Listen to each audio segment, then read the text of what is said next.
হাজার হাজার মিথ্যা মামলা, লোকদেরকে জেলে পুরে নির্যাতন করা, বিভিন্ন প্রতিষ্ঠান আওয়ামী সন্ত্রাসীরা দখল করে নিয়েছিল, এই জাতীয় অনেকগুলো বিষয়, অনেক মানুষের মুক্তি, অনেক মামলা প্রত্যাহার, আমাদের ব্যাংকগুলো লুটপাট হয়ে নিঃস্ব হয়ে গিয়েছিল, সেই সমস্ত জায়গায় আর্থিক শৃঙ্খলা ফেরানোর জন্য সরকারকে অনেক পদক্ষেপ নিতে হয়েছে।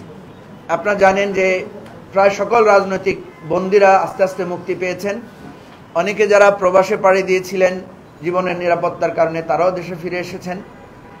বিভিন্ন জায়গায় যারা বঞ্চিত ছিলেন তাদের প্রমোশন, তাদের পুনঃস্থাপনের ব্যবস্থাগুলো হয়েছে। অর্থাৎ এটা একটা ব্যাপক কার্যক্রম, ব্যাপক একটা চ্যালেঞ্জ সরকারের কাছে ছিল, যদিও এখনও অনেক বিষয় নিয়ে এখনও অনেকের মাঝে অসন্তোষ বা ক্ষোভ আছে। আমরা আশা করব যে এটা সরকার আস্তে আস্তে সেগুলো পদক্ষেপ নেবেন।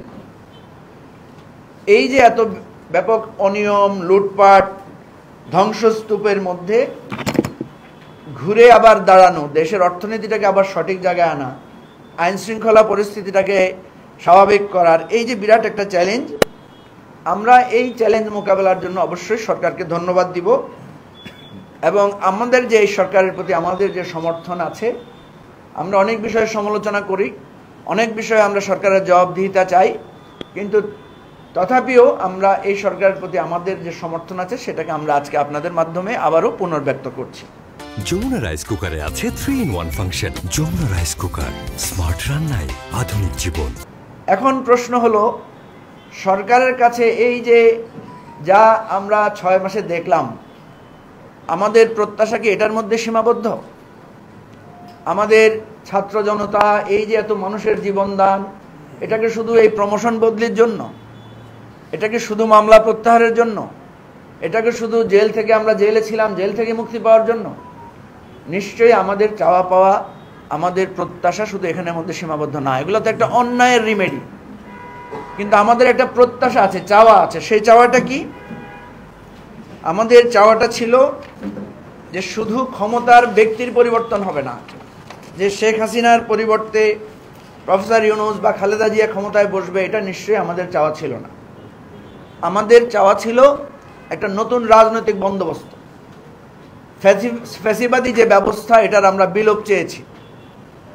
সুতরাং এই প্রত্যাশাটা এই সরকারের উপর আছে এবং সেই প্রত্যাশা আমাদের কি অবস্থা আছে সেই বিষয়টা নিয়ে আমরা আপনাদের দৃষ্টিপাত করতে চাই।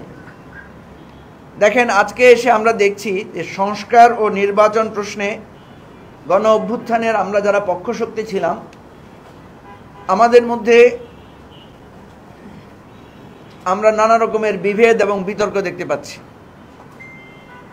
আমরা কিন্তু প্রথম দিন যখন প্রফেসর ডক্টর ইউনূসের সাথে দেখা হয়েছিল সেদিনই আমি বলেছিলাম যে মাননীয় প্রধান উপদেষ্টা, আপনি একটা ছোট্ট টিম করে দেন যারা সকল রাজনৈতিক দলগুলোর সাথে সমন্বয় করবে, কথা বলবে এবং কোন কোন বিষয়ে যদি আমাদের প্রয়োজনীয় পরামর্শ থাকে সেটা আমরা দিতে পারবো, এবং আমাদের প্রতি যদি কোনো আপনাদের পরামর্শ থাকে, সহযোগিতার প্রয়োজন হয়, আমরা যাতে সেটা দিতে পারবো।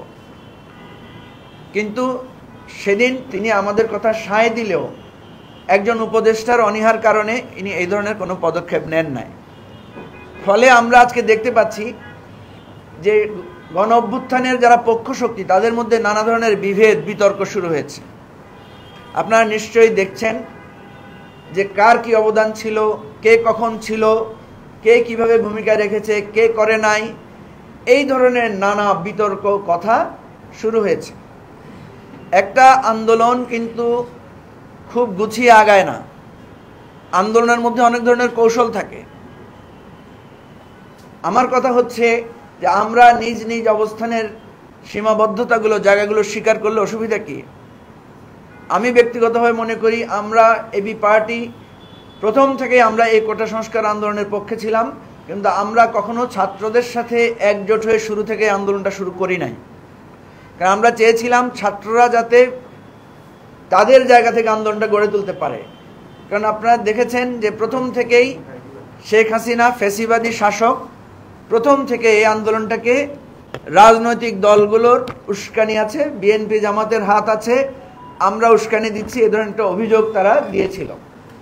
এবং আপনি দেখবেন গ্রেফতার কিন্তু করা হয়েছে সব বিএনপি, জামাত বা আমাদের অন্যান্য রাজনৈতিক দলের নেতাদেরকে।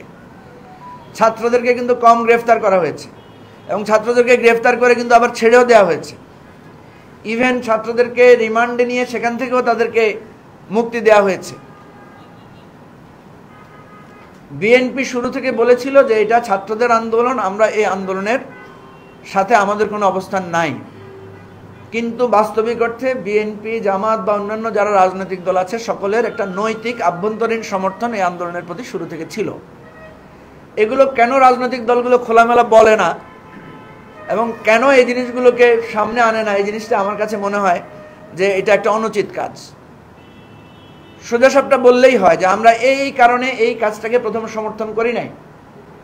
কিন্তু দেখেন, যখন ছাত্রদেরকে নিয়ে ষড়যন্ত্র শুরু হলো, যখন তাদেরকে গ্রেফতার করা হলো, রিমান্ডে নেওয়া হলো এবং তাদেরকে নিয়ে নানা ছল ছাত্রের আশ্রয় গ্রহণ করা হলো, তখন কিন্তু রাজনৈতিক দলগুলোই দাঁড়িয়ে গেছে। আপনারা তো একটা ঘটনা জানেন যে একটা ফেক আন্দোলন প্রত্যাহারের ঘোষণাও ছাত্রদেরকে নিয়ে ডিবি অফিস থেকে দেওয়ানো হয়েছিল। কিন্তু ততক্ষণের আন্দোলন কিন্তু ছাত্রদের হাতে আর ছিল না, এটা ছড়িয়ে পড়েছে জনমানুষের মধ্যে এবং রাজপথে সকল রাজনৈতিক দল এখানে ভূমিকা রেখেছে। সুতরাং এখানে আমরা এই বৃহৎ একটা ব্যাপক আন্দোলন সংগ্রামে কে কখন কতটুকু ভূমিকা রেখেছি সেটা নিয়ে বিতর্ক করার কোনো সুযোগ নেই।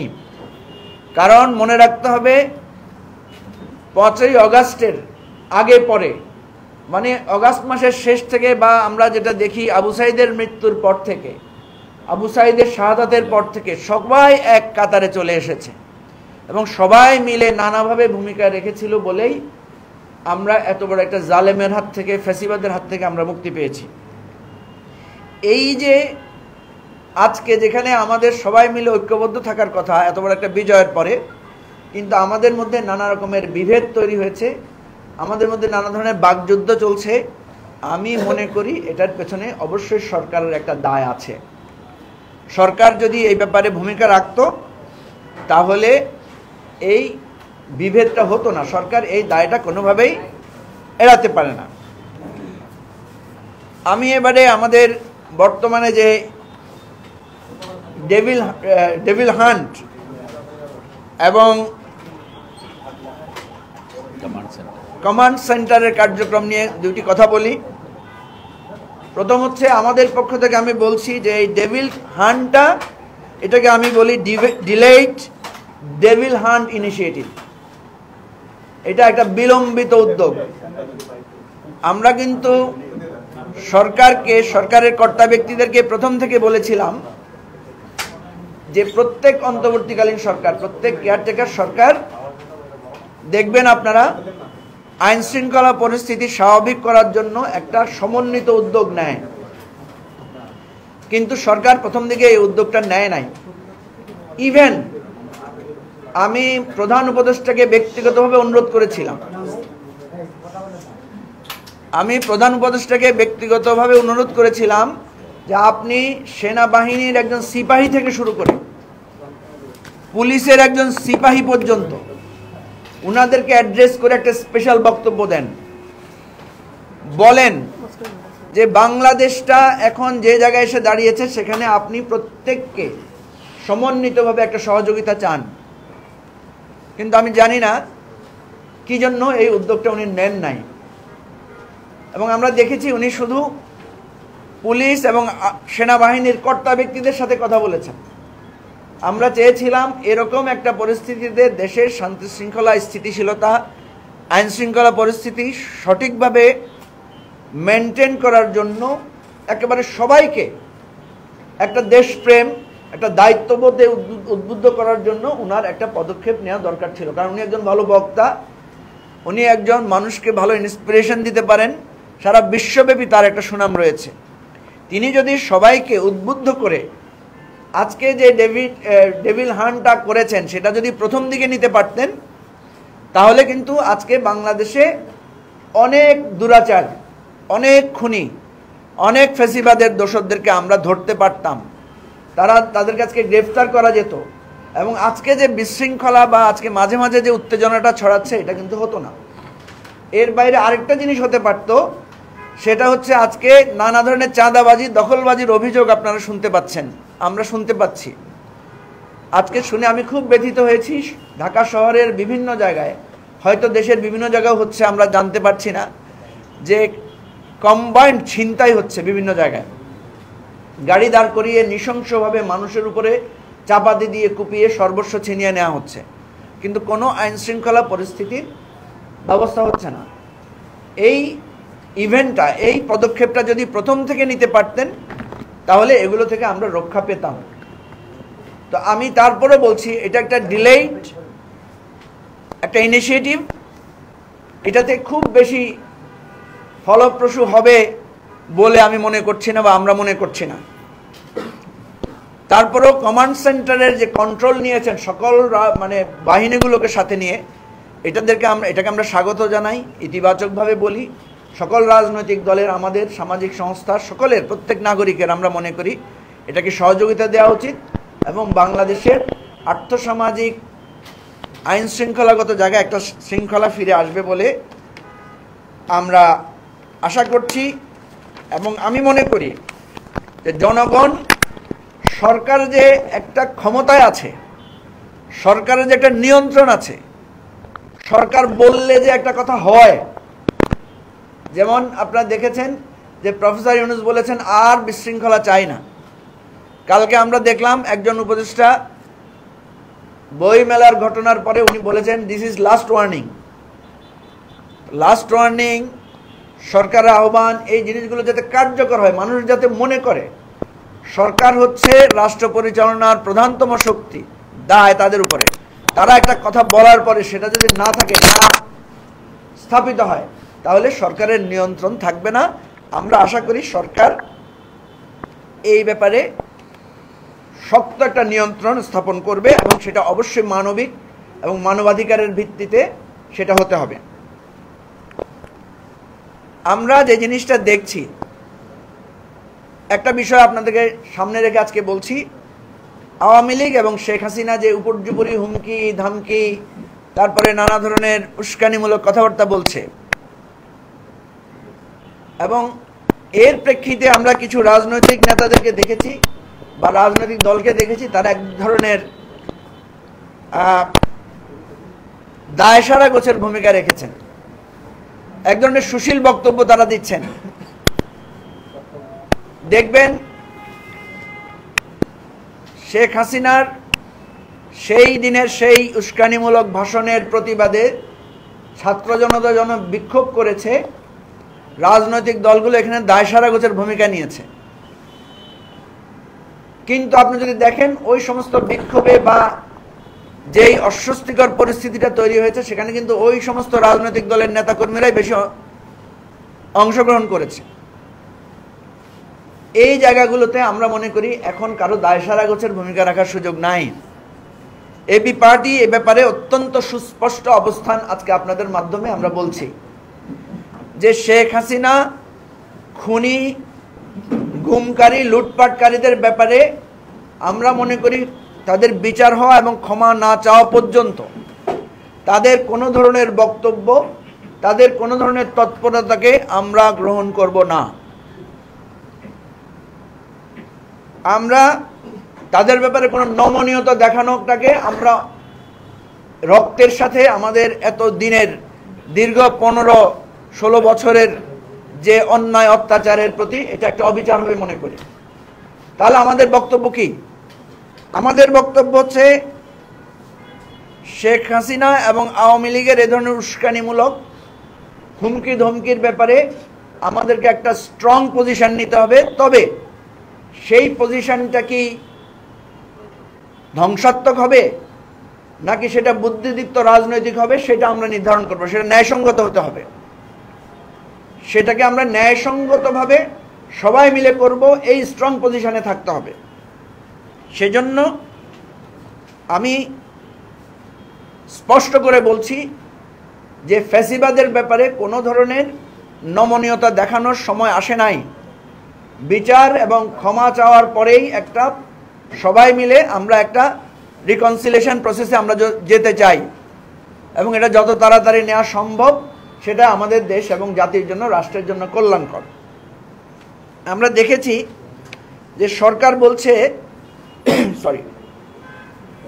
যে 5 মাসে অর্থনীতি ঘুরে দাঁড়িয়েছে, মানে 6 মাসে, গত 6 মাসে অর্থনীতি ঘুরে দাঁড়িয়েছে, অর্থনীতির প্রায় 10% উন্নতি হয়েছে এবং তারা বলছেন যে আগামী জুলাই মাসের মধ্যে মূল্যস্ফীতি 7% নেমে আসবে। আমরা আরও শুনেছি বা আমরা সরকারের হ্যান্ডআউট থেকে জানতে পেরেছি যে মজুদ এবং সরবরাহ স্বাভাবিক রাখতে চলতি বছরে প্রায় 9 লাখ টন খাদ্যশস্য আমদানি করার একটা পদক্ষেপ ওনারা নিয়েছেন। বিষয়গুলো খুব ইতিবাচক, ভালো, কিন্তু আমাদের কথা হচ্ছে এর প্রতিফলন আমরা বাজারে দেখতে চাই। এর প্রতিফলন আমার ঘরে, আমার কৃষকের ঘরে, আমার মেহনতি জনতার ঘরে এর প্রতিফলন আমরা পেতে চাই। অতীতেও এই ধরনের কথা আমরা শুনেছি যে আমাদের বাজার ঠিক আছে, আমাদের স্টক ঠিক আছে, কিন্তু বারবার দ্রব্যমূল্য বাড়ে। আমরা আজকে 3টি বিষয়ে স্পষ্ট করে সতর্ক করছি। সামনে রমজানে দ্রব্যমূল্য নিয়ে যাতে মানুষের মধ্যে কোনো ধরনের বিক্ষোভ না আসে, লোডশেডিং এবং গ্যাসের বিষয়ে আমাদের জনমনে যাতে কোনো ধরনের কষ্ট না হয়। আর যে জিনিসটা নিয়ে আমরা উদ্বিগ্ন, আইন শৃঙ্খলা পরিস্থিতি দেখার কেউ নাই, পুলিশ এখনো কার্যকর হয় নাই, এই বিষয়ে আমরা বলবো যে জনগণ কিন্তু যাতে বিরক্ত না হয়। জনগণ যদি চূড়ান্তভাবে বিরক্ত হয় তাহলে আপনাদের এই যা কিছু আমরা আপনাদের প্রশংসা করলাম, আপনাদের ভালো কিছু বললাম, এগুলো কোনোটাই কিন্তু কাজে আসবে না। কারণ যেই লোকটা তার নাওয়া খাওয়া, তার জীবন যুদ্ধ নিয়ে সংগ্রাম করছে, তার কাছে সংস্কার বা নির্বাচন প্রায়োরিটি না। অবশ্যই প্রয়োজনীয় এটা, তার প্রায়োরিটি হচ্ছে সে বেঁচে থাকতে পারবে কিনা, তার স্কুলের বেতন, সন্তানের লেখাপড়ার খরচ, তার ঘর ভাড়া, তার গ্যাস বিদ্যুতের বিল সে দিতে পারবে কিনা টাইমলি, এটাই হচ্ছে তার জন্য বড় চ্যালেঞ্জ। রাস্তায় সে নিরাপদে চলাচল করতে পারবে কিনা, এটা তার কাছে বড় প্রায়োরিটি। সুতরাং আমরা বলবো যে আপনারা অনেক বড় বড় অর্থনীতিবিদ, আপনারা অনেক বড় বড় শিক্ষাবিদ, অনেক ভালো ভালো এনজিও আপনারা চালিয়েছেন, আপনাদের অনেক দক্ষতার কথা আমরা শুনি, আপনাদের অনেক সুনামের কথা শুনি, কিন্তু এই জায়গায় আপনাদের দক্ষতা, আপনাদের দায়িত্বশীলতার প্রমাণ দেন। জনগণ বিক্ষুব্ধ হয়ে পড়ার আগেই আপনাদের দক্ষতা এবং দায়িত্বশীলতার প্রমাণ আপনারা রাখেন। মনে রাখবেন, আমি সবসময় বলছি যে বিপ্লবের অনেকগুলো স্তর থাকে, তরঙ্গ থাকে। আমরা যেটা করেছি এটা একটা গণ অভ্যুত্থান। যদি এই গণ অভ্যুত্থানের স্বপ্ন ফিকে হয়ে যায় বা গণ অভ্যুত্থানের প্রাপ্তি যদি প্রশ্নবিদ্ধ হয়, তাহলে এই তরঙ্গ কিন্তু আমাদেরকে একটা বিপ্লবের দিকে নিয়ে যাবে এবং বিপ্লব একটা ব্যাপক ধ্বংসের মধ্য দিয়ে দাঁড়ায়। যেই তরুণ প্রজন্ম বলেছে যে লাখো শহীদের রক্তে কেনা দেশটা কারো বাপের না, আজকে কারো কারো কথায়, কারো কারো আচরণে যদি এরকম মনে হয় যে দেশটা কারো ব্যক্তিগত তালুকের ব্যাপার, এই বিপ্লব কারো ব্যক্তিগত অর্জন, তাহলে ওই তরুণ প্রজন্ম যারা রাজপথে ছিল, গ্রাফিতি এঁকেছে, সংগ্রাম করেছে, যারা পুলিশের ওয়েবসাইট, ছাত্রলীগের ওয়েবসাইট হ্যাক করেছে, যারা প্রবাস থেকে রেমিটেন্স বন্ধ করে দিয়েছিল, মনে রাখবেন তারা কিন্তু আবার রাস্তায় আসবে। তারা কিন্তু এখন রাস্তায় নাই, এবং তারা যখন রাস্তায় আসবে তখন আমাদেরকেই তারা প্রথম ধরবে যে তোমরা কেন এই গণ অভ্যুত্থানের প্রাপ্তিটা নিশ্চিত করতে পারো নাই। অতএব আমরা সবাইকে সতর্ক করছি, সবাইকে মনে করিয়ে দিচ্ছি যে আপনারা এই ব্যাপারে সচেতন হন। 6 মাস গিয়েছে, সামনের 6 মাসে যে সমস্ত ব্যর্থতা আছে, যে সমস্ত ভুল ত্রুটিগুলো আছে, এগুলো সংশোধন করেন, পরিকল্পনা নেন, এবং ইনশাআল্লাহ আপনাদের হাতে সামনে যে সময় আছে, আপনারা যদি আন্তরিক হন, দায়িত্বশীলতার পরিচয় দেন, তাহলে অবশ্যই আমাদের স্বপ্নটা সফলতার দিকে যাবে।